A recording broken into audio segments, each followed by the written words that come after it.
Hello, hello, hello. Welcome to the End Zone Enthusiast Week 2. And this is our wrap up. So, this is basically where we go through all the games, talk about each game, but also talk about how we did. Now, of course, we're the End Zone Enthusiasts. Why? Because we're not just football fans, we're also coaster fans here. And today's shirt is Del Grosso. It is a small park in central Pennsylvania. It's known as the Pasta Park, people, mainly because, well, Del Grosso is a pasta company. So, when you go to the park, yes, you have the roller coasters. Yes, you have a great water park, Laguna Splash, but you also can go there and buy pizza. You can buy pizza sauce. You can buy spaghetti sauce. You can buy salsa. They got so much there. But enough about Del Grosso. We're here to talk about our picks from week 2 and how we did. Now, as you can tell by the bottom of the screen there, we started off at 13-3, people. Yes, the first week, which to me is always the most challenging week, we actually got 13 out of 16 games right. But are we going to be able to continue at that this week, or are we going to go back down to earth, get a 60% rating? Let's find out. Now, the first game we have is the Washington Commanders against the Green Bay Packers. Now, this was shaping up to be a really good game because the Washington Commanders basically one step away from the Super Bowl, while Green Bay seems to have a brand new mission upon them there. Since getting Micah Parsons, they seem to be, really taking things to another level. We already knew how Jordan Love was with the wide receivers, and of course, Josh Jacobs with the running attack. But the question was always, how is that pass rush going to go? So this was really a test game for both of them. Was Washington going to take that step back, from last year? Jane Daniels, same thing. Or was Green Bay just a fluke, how they, annihilate Detroit? Was that just, hype for one game? How is it going to play out? Well, by now, the Green Bay Packers beat the heck out of the Commanders. So much so that at the time of recording this at 10 o'clock on Tuesday, Jane Daniels is slated not to actually be playing in week 3 there. It's going to be Marcus Mariota. So at this point, they didn't just beat them, they beat them. Now, did I get that correct? Yes, I did. I got that pick correct there, mainly because I do believe in the sophomore slump for every quarterback there. CJ Stroud was fantastic his first year. Last year, he was brought back down to earth. Even this year, Bo Nix has been a little bit less than he was. Jaden Daniels has been there. So because I believed in the sophomore slump, I basically went with the Green Bay Packers, and I was proven right. It wasn't even a close game. Now, let's talk about Sunday's games, and there was a lot of Sunday games here. And the first one we're going to talk about is Cleveland against the Baltimore Ravens. All right. Now, both teams lost last week, but both teams lost totally different ways. Cleveland was slated to be one of the worst teams in the league. And in week 1, they lost, but they were not bad. They were definitely competitive. The defense, people always talk about the offense. Oh my God, Flacco the guy to have. What about Shedeur Sanders and all that kind of stuff there? The reality is the defense of Cleveland has always been, and when they re-signed Miles, it solidified that their defense is a top 5 defense in the league. And that's going to keep them in a lot of games. Meanwhile, Baltimore lost a heartbreaker, basically one of the games in the history of football. This will be a top 10, top 20 game of all time, the way Josh Allen came back. But you got to remember, for 3.5 quarters, Baltimore wasn't just winning, they were dominating. Lamar was on fire. Zane Flowers was catching anything thrown his way. And of course, Derrick Henry is such a workhorse there. So going into this game, they were both 0-1, but the reality was who was really, who should be winless and who should not be. And of course, I picked the Ravens, and I was right. Believe it or not, at one point there, it looked like it was going to be close, but the reality was Flacco looked bad. And of course, you got that whole thing with Flacco's coming back to Baltimore. I think that kind of lost its luster a couple years ago when he moved on from Baltimore. But the reality was Baltimore righted the ship. There was no letdown from the disappointment. They came in there, they beat them solid, and it was a signature win for the Baltimore Ravens. They're now 1-1.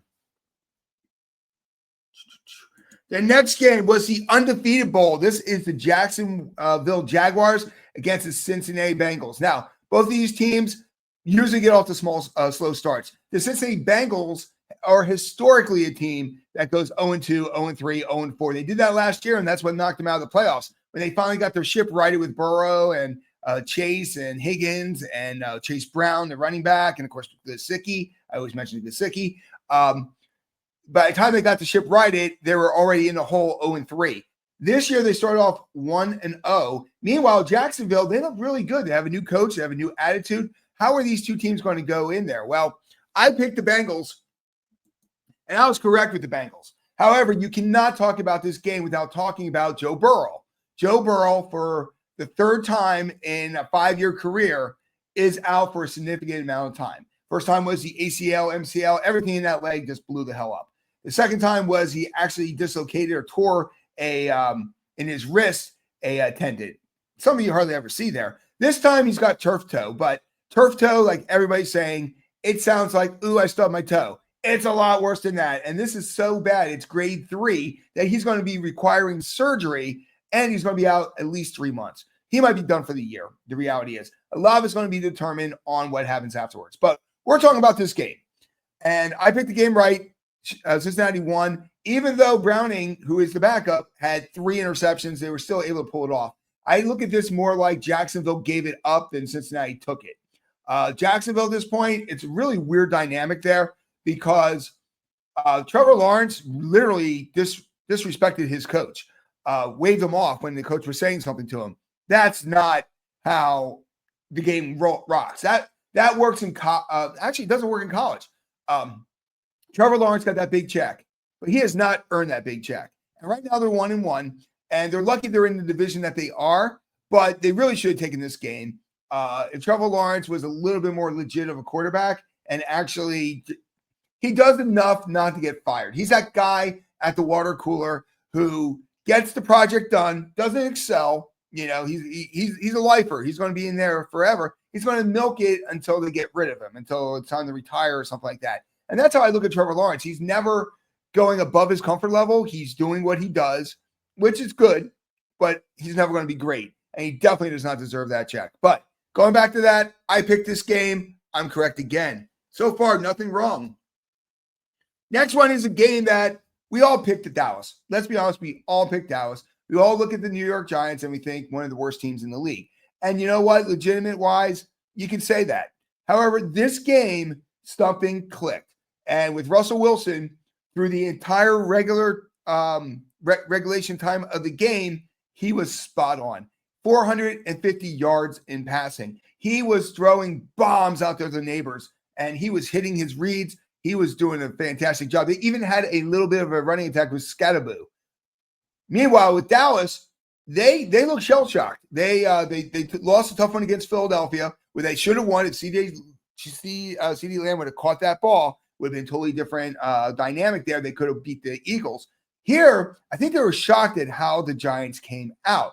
And through regulation there, they were ahead, but the Giants came back. The Giants were ahead. Dallas came back. Back and forth, back and forth. It went to overtime. And even in overtime, both of the teams were kind of just going back and forth until the Russell Wilson we all know and love from Denver and from Pittsburgh showed up and threw an interception. And let's be honest, this interception, holy crap, there was nobody near him. This was a pathetic, I'm just going to, you know what? I don't want to tie. I'm just going to throw the ball away kind of thing there. And he threw it right to the guy. Now, the benefit that Dallas has that most people don't have is Aubrey. So I was correct. I wish I was wrong. I would love for Dallas to be 0-2. Giants are 0-2. When it's the Giants against Dallas, being an Eagles fan, it's kind of really hard to root for any of them, but I actually found myself rooting for the Giants. But sad part about it is when you have somebody like Aubrey, as soon as you get to the 50-yard line, you are technically in his range. He can hit a 70, a 65. I mean, he hits a 64 like a chip shot.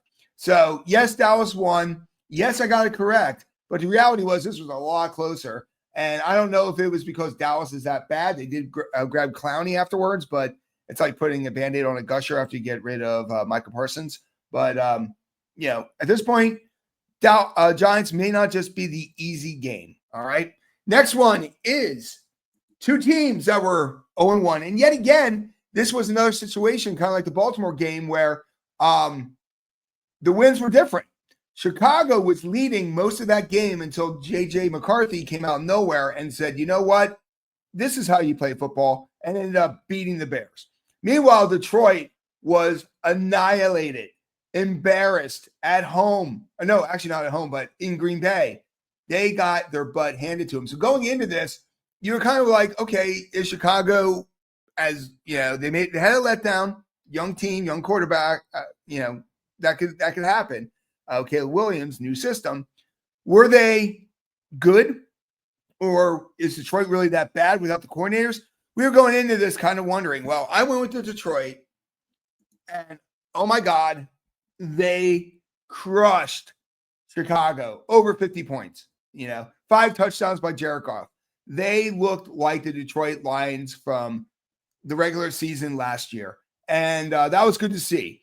Now, the other aspect, too, is what an embarrassing loss for Ben Johnson there. He went in there and he wanted to prove that there was I was the reason why Detroit was as good as they were.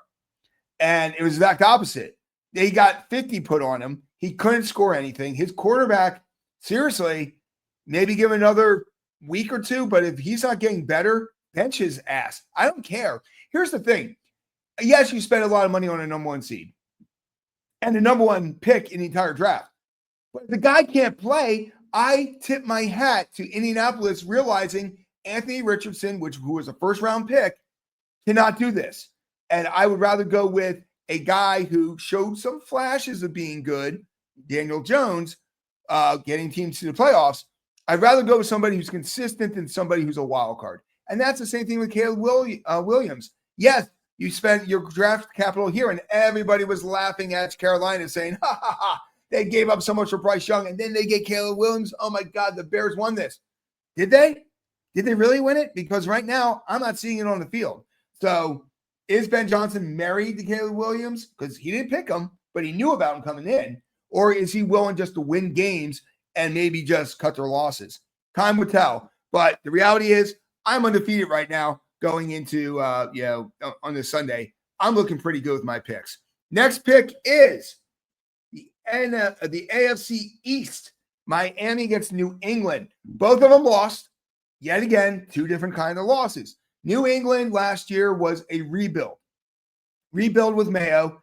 And now that they have Vrabel, they're ready to take it to the next level. They lost, but they played really competitive. Meanwhile, Miami was embarrassed by Indiana Jones. Defense, offense, nothing clicked for Miami. So we're going into this game saying, okay, is Miami as bad as they looked? Is New England, better, but still on the bottom feeders? So going into this, it could have gone either direction. Well, here is the first one I'm wrong on. I went with Miami thinking, talent-wise, Miami with Hill and Ashan and Tua and the defense being solid, I really thought that they had more talent. But what we're learning at this point is talent doesn't mean anything when you don't have heart.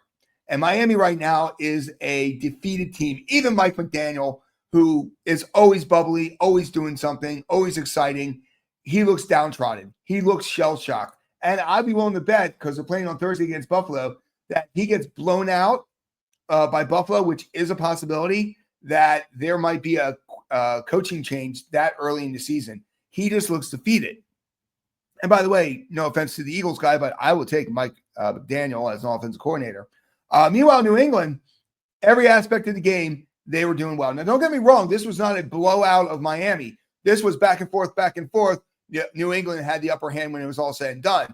However, the fact that New England with Drake May, it's just 2 different trajectories. You got Tua going down. You got Mike McDaniels being depressed. Meanwhile, every touchdown, every victory with New England is exciting. And that's what you need. And you got a coach there who's done it before with Tennessee. And like I said, there are 2 ships passing a night. New England's moving up. Miami's moving down. And that's what I see there. But I didn't pick Miami. I got this one wrong. Next one is the wounded versus the rebuilding. You've got the San Francisco 49ers going up against the New Orleans Saints. Now, going into this, I had to go with San Francisco, even knowing that Brock Purdy was not the quarterback. Just because at this point, I'm not sold on New Orleans. Now, they're playing competitive. And to be honest with you, I am more excited for New Orleans. I thought they were going to be a 20-point loser every week. And to be honest with you, Spencer Rattler is getting better every week. They still have the talent of Olave and, of course, the running back there who's escaping me right now. I can see him. But they have the talent. Yeah, like I said, when Kellen took this job, he thought he was going to have Derek Carr. He didn't realize he was going to have two quarterbacks that were kind of shaky on both ends there. Meanwhile, when it comes to San Francisco, they're dropping like flies. Now, McCaffrey, ironically, is the only one who's really healthy. You got Brandon Ayuk, who's been out. You got George Kittle, who's out for about a time. You got Brock Purdy, who they thought he might come back, but he's definitely out for this game, and he might be out there. But Mac Jones stepped up. Now, with that being said, I did pick San Francisco, so I got this one correct. Mac Jones did better than I thought. You got to remember, some of these quarterbacks, when they're in a situation where they don't have a good coach, they can, like I said, he had Mayo last year, and he had Belichick at the end of his career, and we're seeing how Belichick is right now. The reality is he didn't really get a fair shake in New England. So the fact that he's there with a coach in San Francisco, Shanahan, he's building them up. We saw the results here. Even with a lot of injuries, they're able to overcome there. But with that being said, New Orleans, you're not an automatic win every week. So that's a win too. Next one is, this one's going to hurt bowl. And this one was the New York Jets, who definitely played well against Pittsburgh. They should have won that game. They weren't able, the thing about Aaron Rodgers is he makes the plays when he needs to make the plays. And the Jets played well. Justin Fields played well, but it wasn't enough with Pittsburgh. Going against the juggernaut Buffalo. And let's be honest, Buffalo at this point here, after that comeback win, they're flying high. Well, of course, I'm going to pick Buffalo. And there was a scare in this game. At one point, Josh Allen grabbed his face, ran out there, had blood coming out of his nose, but he was okay. Superficial wound. Meanwhile, Justin Fields gets clobbered and gets a concussion and will be probably out next week. So you're going to have Tyrod Taylor, who came in at the end and plays pretty well. You got to remember, Tyrod Taylor at one point was the superstar of Buffalo before Josh Allen came in there, and he had so many opportunities and then just bad breaks. Like I know with the Chargers, he was in a position to be that guy, and then he gets hurt. Herbert takes over and never looks back. So Tyrod Taylor is probably one of the top backup quarterbacks in the league. And because of that, I don't think the Jets are going to miss a step. They might actually be slightly better there. But here, going up against Buffalo, Buffalo had this game in the beginning, they had it in the middle, and they had it in the end. Of course, I picked that correctly. The next one is Show Me the D, the Seattle Seahawks against the Pittsburgh Steelers.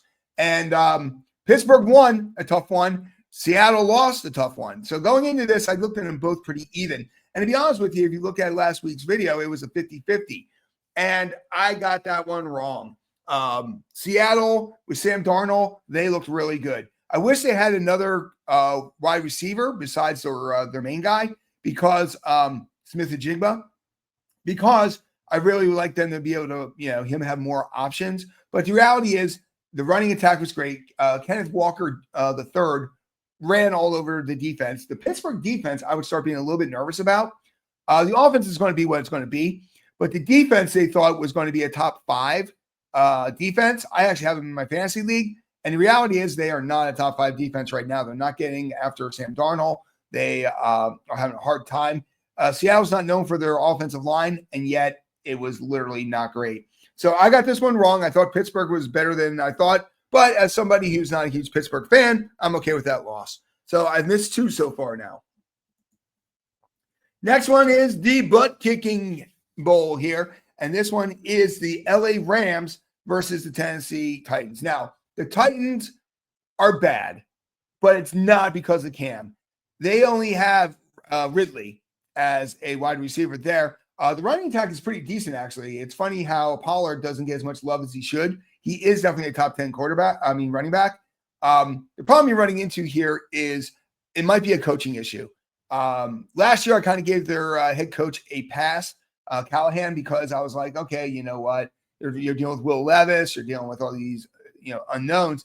But now I'm really looking at it, and he's not making the correct call when he needs to make a call. Either if it's time management or if it's going, making the big decisions, going forward on fourth, what they're doing, that kind of stuff there. He is probably the second guy on the hot seat besides McDaniel over at Miami, because I really see this team having potential. Now, of course, they lost. The Rams are doing what the Rams are doing, and Tennessee played them competitive. There's times when you thought Tennessee might be able to pull this out, but when you have somebody like Stafford, you have somebody like Devontae Adams, and of course you've got Puka. You're always in the game, and the Rams are definitely a top 3, top 4 in the NFC right now. Next one is, there it is. The Rams took it. I got that one correct. Wasn't even close. Next one is the Forgotten Bowl. These are two teams that, when I look at them, I'm kind of like, hey, they played, or hey, they're a team. Carolina, who is shaping up to be probably the worst team in the league right now behind Miami. Bryce Young is taking that step backwards. A little bit more competitive here, had a little bit of fire near the end, but the reality is Carolina's not doing that well. Arizona at this point is that team that you always think is going to make that jump up, and they are 2-0. They did win this, and I did pick it. There we go. I picked it correct. Cardinals are 2-0, but you're thinking they should be better. And I think these first 2 games were in favor of Arizona. I'll be curious to see how the Kyler Murray is and the whole team is when they actually have to play San Francisco's, the LA Rams. That's where it's going to come here. So I got it right. Arizona won, mainly because of the weakness of Carolina. Now we're getting into some good games here. This got interesting, bowl. This is the Denver Broncos, who have the best defense. Everybody's saying they have the best defense. This is the best defense, right? Going against the Indianapolis Colts, who nobody had anywhere any hope of this team being good, and then they pull off the Miami. So going into this, you're like, okay, Denver's got to basically take over this game, mainly because the reality is they played Miami. Miami wasn't great on that. Well, I got this one wrong because Indiana Jones is legit. The offensive line of the Colts was able to control Denver's defense in the trenches. And that's huge, because if you give any quarterback time, they're going to make their reads. They're going to find their people. And Jonathan Taylor had a great game there. The defense, yet again, Bo Nix was better. Last week, the offense, they won besides the offense, not because of the offense. This time, Bo Nix did better. And let's be honest, Denver should have won this game.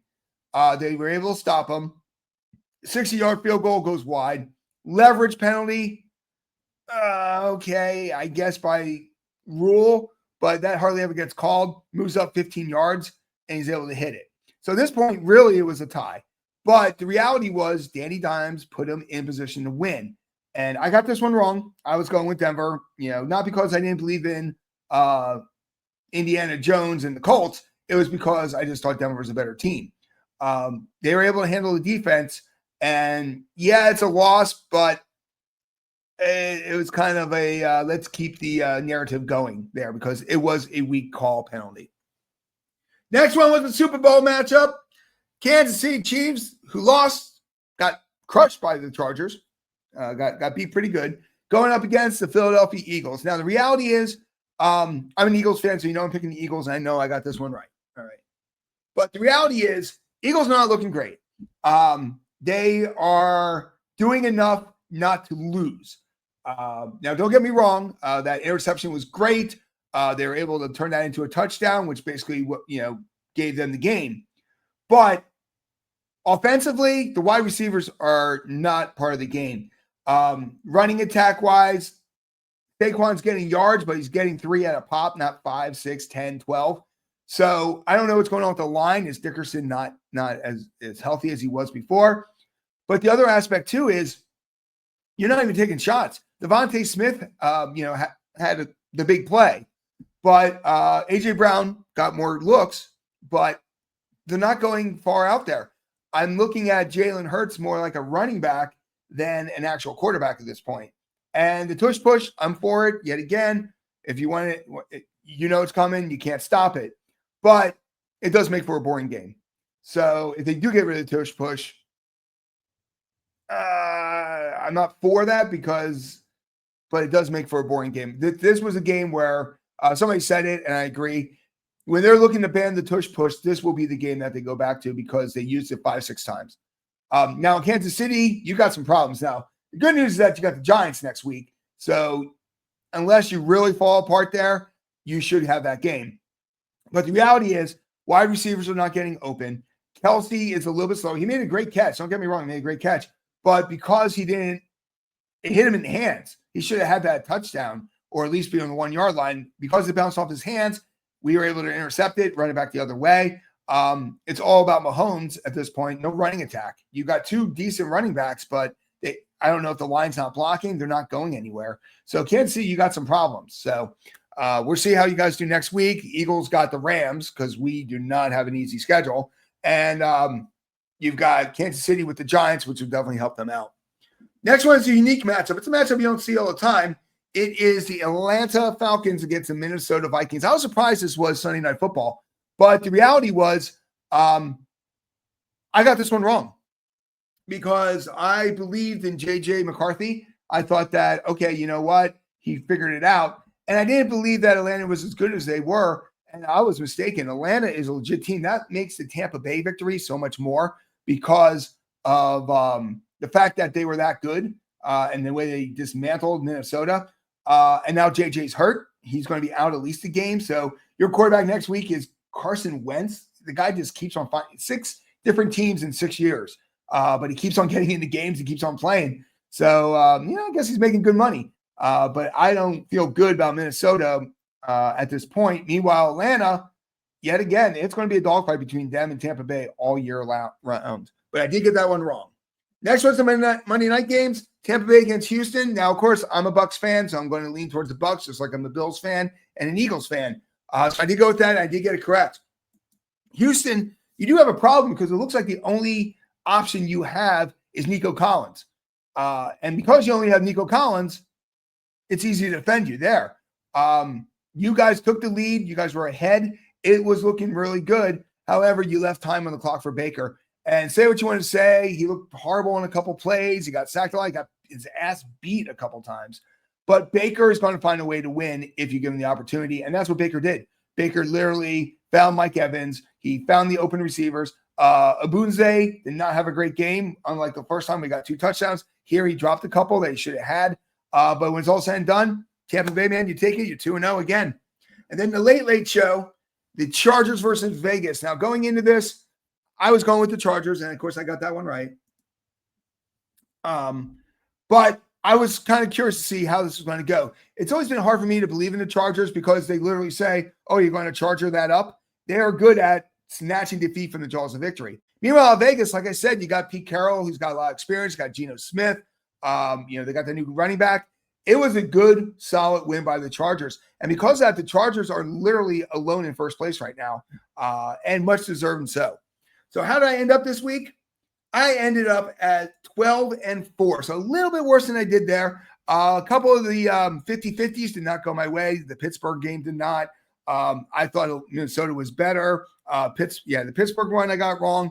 New England, I believe in Miami a little bit too much there. And the Atlanta, Minnesota, that one could have gone either way too. But 12-4 is great because right now I have a 25-7 record. I'm actually very happy with that right now. So the rest of the week, tomorrow, we're going to be dropping our power rankings, and there's a lot of movement this time, guys. I think 4 people dropped out, 4 people moved up. There's a lot of changes to our power rankings. And then, of course, on Thursday, we're going to do week 3, and we'll see how we do there. So once again, guys, Eagles fly. Baker's got to bake. And, of course, Bills, just keep doing what you're doing.